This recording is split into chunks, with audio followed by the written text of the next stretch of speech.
Have you ever looked back on a job and thought, if only? Hindsight is a wonderful thing, right?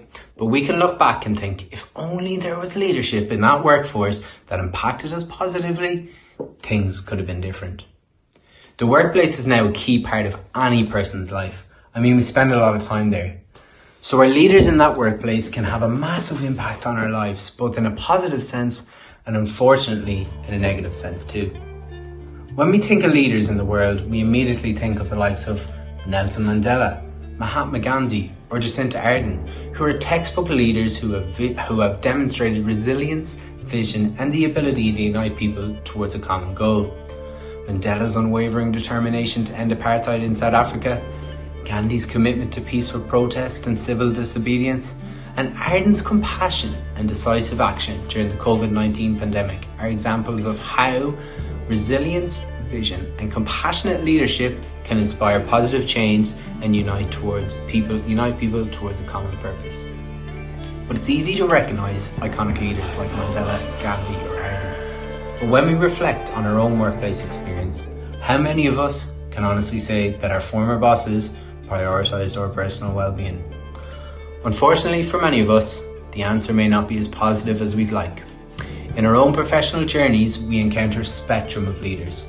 Some will genuinely care about the well-being of our employees and then there's others who solely focus on the bottom line results. The leaders who leave a lasting impact are often those that go beyond traditional expectations of their role and truly invest in the growth, happiness, and fulfillment of their team members. Take a moment to reflect on your own experiences.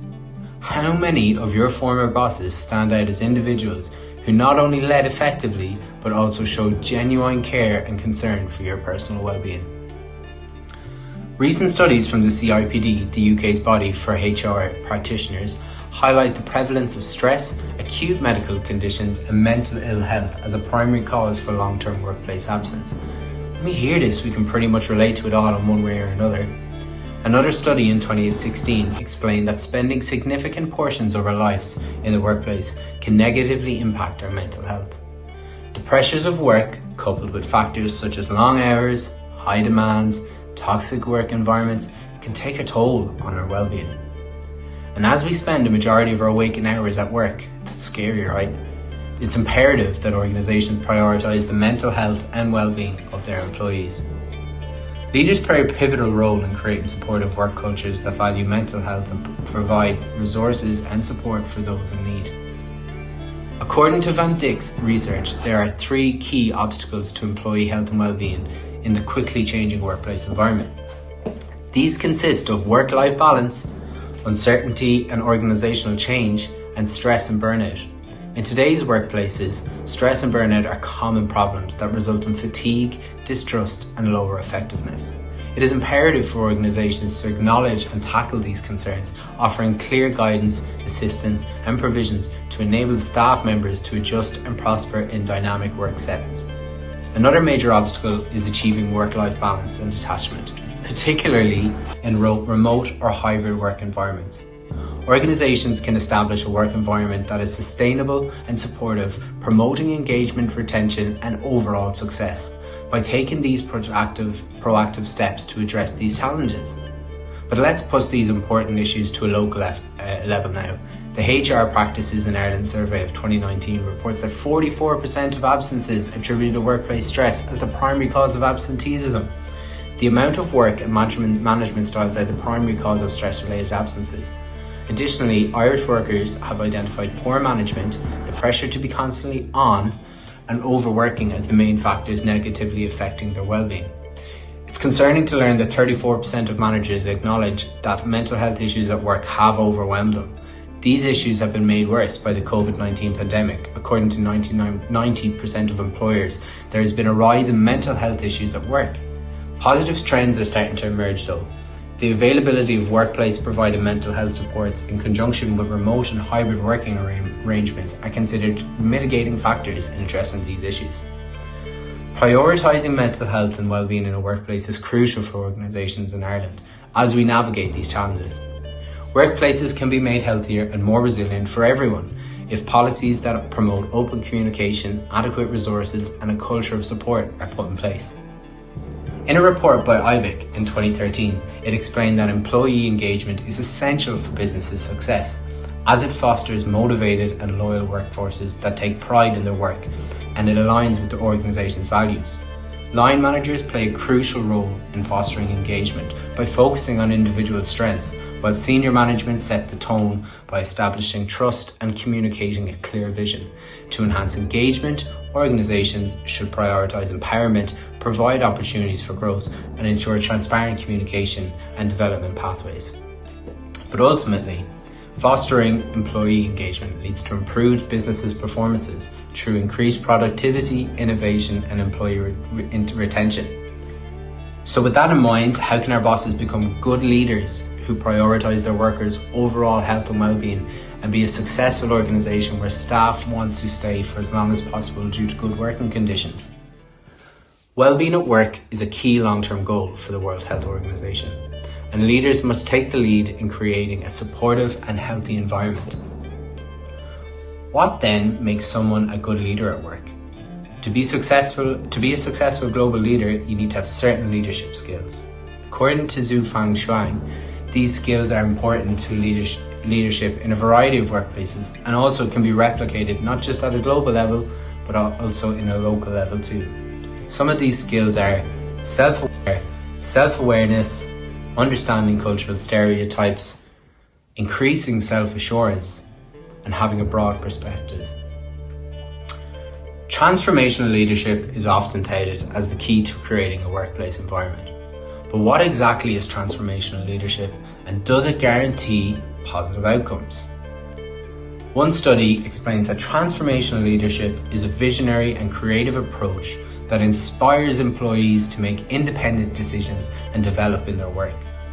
It focuses on empowering and motivating followers to achieve their full potential.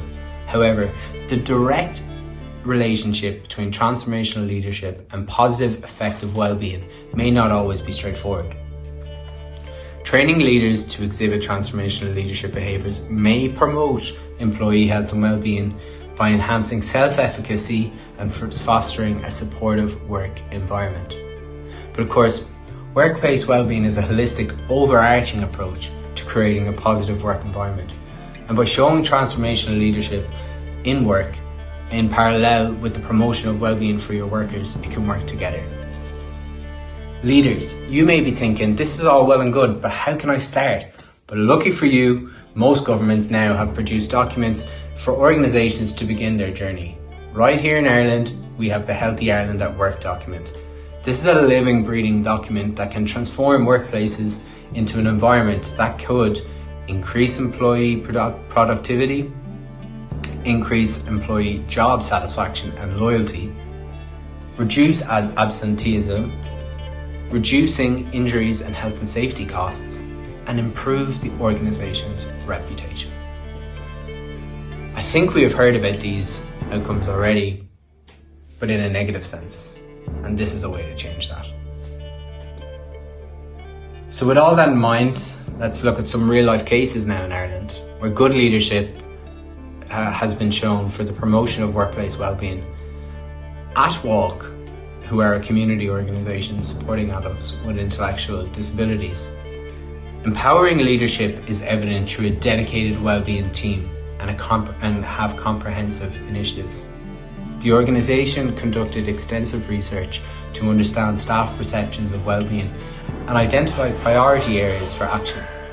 By implementing a well-being policy and appointing well-being coaches, mentors and ambassadors, Walk provide support system and resources to address the physical and mental health needs. The outcomes of these initiatives include significant increases in subjective well-being, job satisfaction and perceived fairness in the workplace. As a leader hearing those outcomes, does it sound appealing to you to look at something like this? Let's just look at one more to show that it's not an uncommon thing to see huge benefits as a leader. Eli Lilly, a pharmaceutical company, has implemented a comprehensive approach to promote workplace well-being. The company have gained management commitment and employee engagement through various initiatives, including the development of a holistic well-being program based on 4 elements: live safe, live fit, live healthy, and live well. The company has developed an annual calendar of wellbeing events and used data from the Employee Assistant Programme to identify areas for focus. These initiatives have led to increased physical activity, lower absenteeism rates, talent attraction and retention, and improved work relationships within work groups and the wider Eli Lilly community.